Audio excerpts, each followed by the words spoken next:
tere!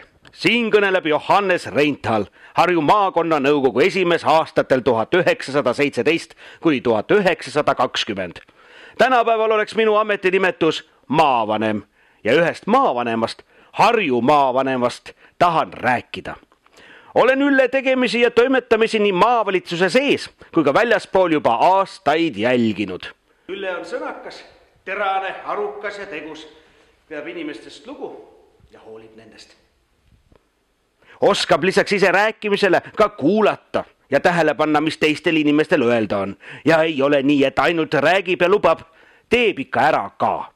Maakonnas on kord majas ja elu edeneb jõudsalt.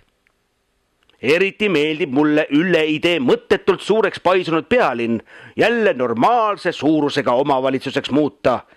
Vaatame. Nõmme, Pirita, Haabersti, Lasnamäe.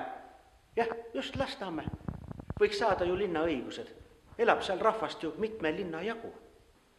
Olen selle asja peale mõelnud ja leian, et riiki valitsema ja seadusi looma tuleb ikka valida inimesed, kellel on olemas valitsemisega toime tulemiseks sobiv haridus, haritus, elu ja töökogemus.